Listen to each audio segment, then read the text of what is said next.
So citizens in Texas can now buy state-branded gold and silver directly from a government storefront and vault it in the Texas Bullion Depository. And that bypasses commercial banks, and it also would bypass some people like us as well to create a state-level alternative to federal monetary rails. Yay! So that was a great way to start our day, but that takes us to what we really need to talk about today, which is liquidity. And that's the ability to easily buy and sell something without moving the prices too much. But there are illusions of liquidity. So I put together this liquidity pyramid, and I really want to give you a sense of what they're really talking about here. Just made up of this stuff. And they put those big numbers on there because people get blinded by numbers. It isn't spot gold or silver going up or down.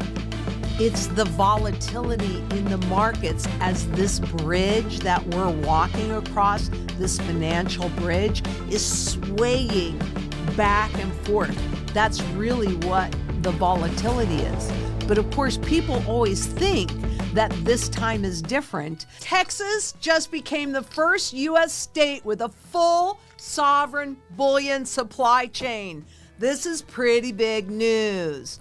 They moved from simply storing metal to actually manufacturing, distributing, and vaulting it through a state-run system.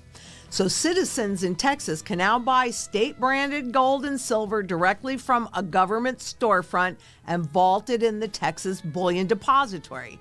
And that bypasses commercial banks, and it also would bypass some people like us as well to create a state-level alternative to federal monetary rails. Yay! So that was a great way to start our day. Modern markets run on liquidity, the ease of buying or selling assets without dramatic price swings. But liquidity can be deceptive. Beneath the surface lies a layered financial structure where derivatives dominate. According to the Bank for International Settlements, global derivatives exposure exceeds $700 trillion notional value. Notional value, however, understates risk. Netting agreements between institutions reduce reported totals, but gross exposures remain immense. In periods of stress, liquidity can vanish instantly. When everyone rushes to exit positions simultaneously, markets freeze. The system appears stable until confidence falters and the bridge begins to sway. But that takes us to what we really need to talk about today, which is liquidity. And that's the ability to easily buy and sell something without moving the prices too much. But there are illusions of liquidity. So I put together this liquidity pyramid, and I really want to give you a sense of what they're really talking about here, because the biggest threat are derivatives. And we just recorded a piece from the most current Office of the Comptroller of the Currencies Derivatives in the FDIC insured banking system. Derivatives are what personally I think will take down this whole entire system, because all they are just big leveraged bets. You can never convert it into the underlying. So you want to make sure that you watch that video and watch it more than once. And also, I recently did an interview with Rick Rule, and he's the one that brought up derivatives, which is something that I haven't really talked about enough, since it's really what's going to take down the system. But right now, they are reporting on a global basis that there's 714 trillion in notional value. That is simply the netted out, or the bottom line value of the contracts. It does not indicate at all the true value that's at risk. So you go, okay, 714 trillion, as if that is really not big enough. But remember, I said that it's notional after netting. So the accounting tricks that they have to make things look a lot smaller, and according to this most current report, with a netting benefit of 88.4%, what that means is that what you're looking at, that 714 trillion, is quite possibly, this is my best guesstimate based on their data, that there are actually $616 quadrillion worth of contract values. Because again, even that 6.16 quadrillion does not reflect the true value that is at risk when the derivative bubble, we're having lots of things today, actually pops. But let me tell you, it is very much in jeopardy after those 15 years of zero interest rate policy. I've shown you this a gazillion times, how much underwater these derivatives are. But let's move on the hierarchy. Make sure you watch that and watch it with a pad and a pencil next to you so you can write down any questions. And we could talk about it at the live right after that. Derivatives began as insurance tools. Farmers hedged crops, businesses locked in prices. But over decades, hedging gave way to speculation. Large banks, monitored by the Office of the Comptroller of the Currency, hold massive derivatives books tied to interest rates, currencies, and credit. After more than a decade of near-zero interest rates following the 2008 crisis, rate hikes since 2022 have exposed vulnerabilities.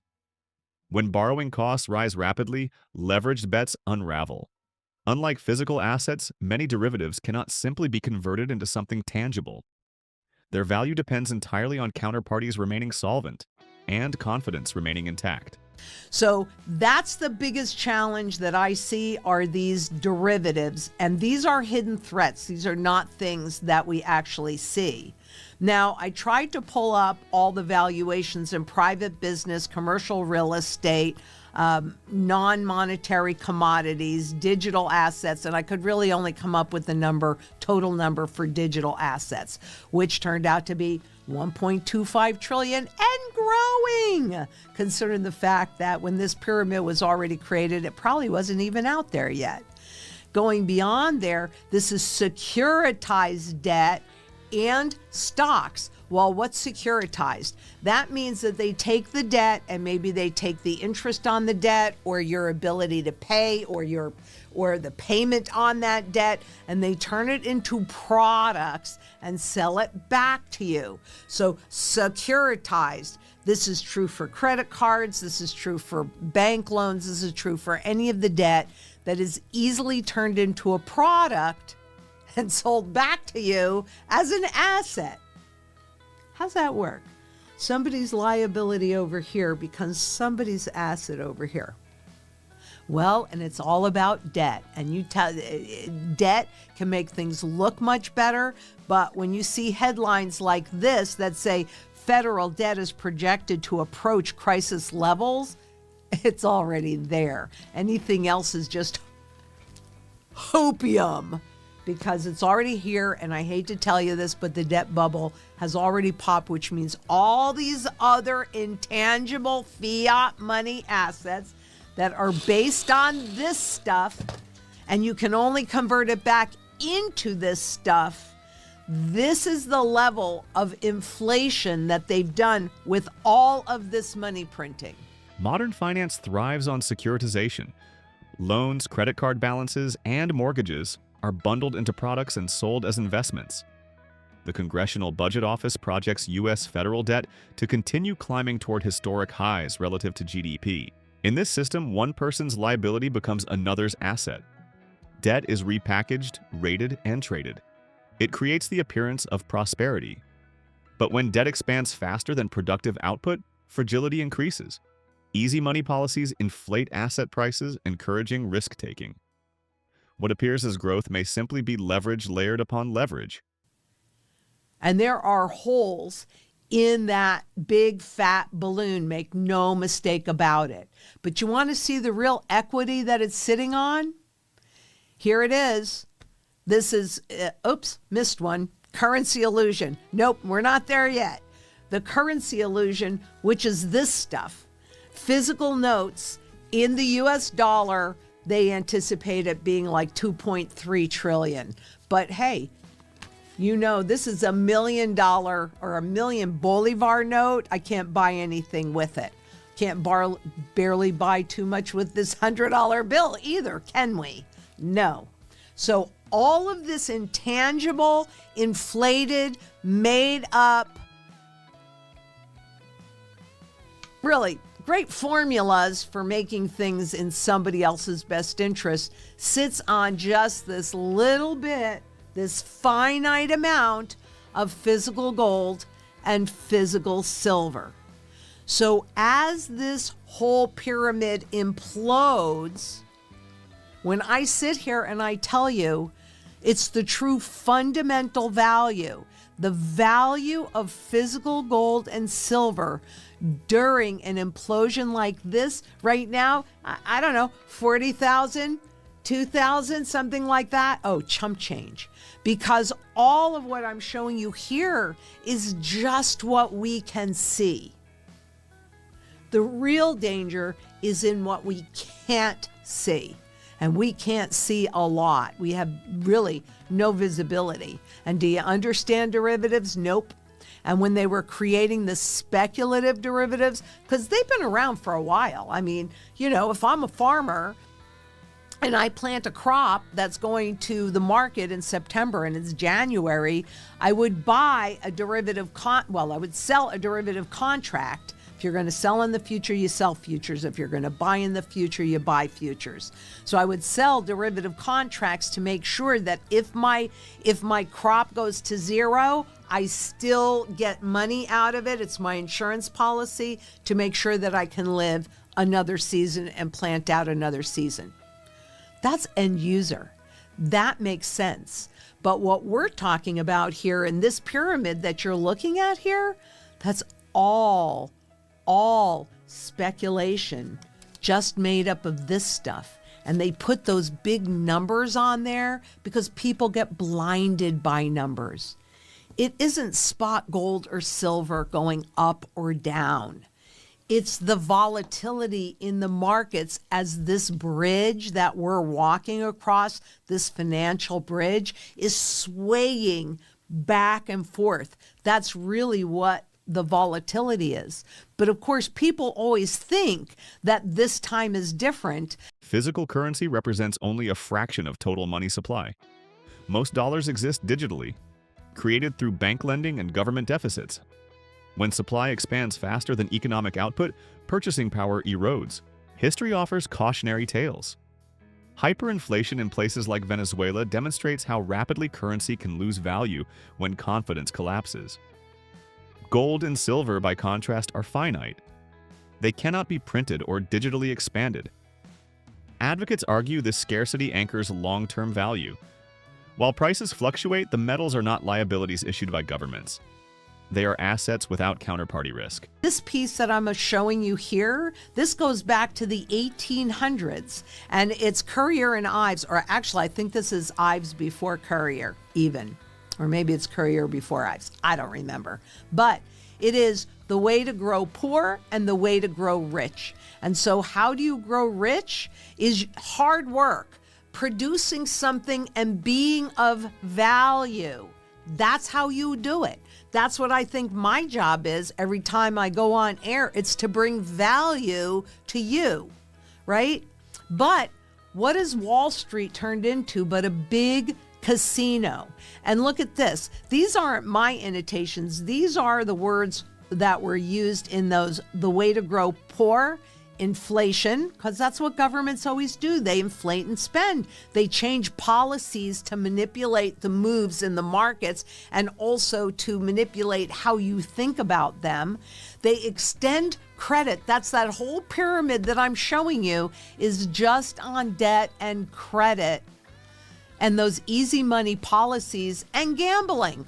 They create all of these balloons and then people look at it and they go, wow, isn't that fabulous? I don't have to work hard. I can just go in and trade and make all of this money and not bring any value to the world. And that actually really kind of breaks my heart, because why would you even want to work when the bubbles seem to be making everything so easy? But remember, the easier and cheaper it is to create money, the more fiat money, because this is sound money, this is real money, this is just currency, and it's government, it's corporate debt, right? The easier and cheaper it is to create money, the more fiat money gets created and the less value all of it out there has. So when you're watching the stock market go up and down, or you're looking at the spot markets on gold and silver or anything else, cryptocurrencies, all of that, please do yourself a favor. Take off your rose-colored glasses. Realize that this is all about trapping you and your wealth inside of a system. So call us and we'll help you make educated choices. And no matter what you choose, at least it's going to be educated.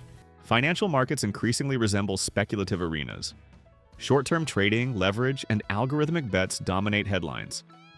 Yet sustainable wealth historically comes from productivity, creating goods, services, and real economic value.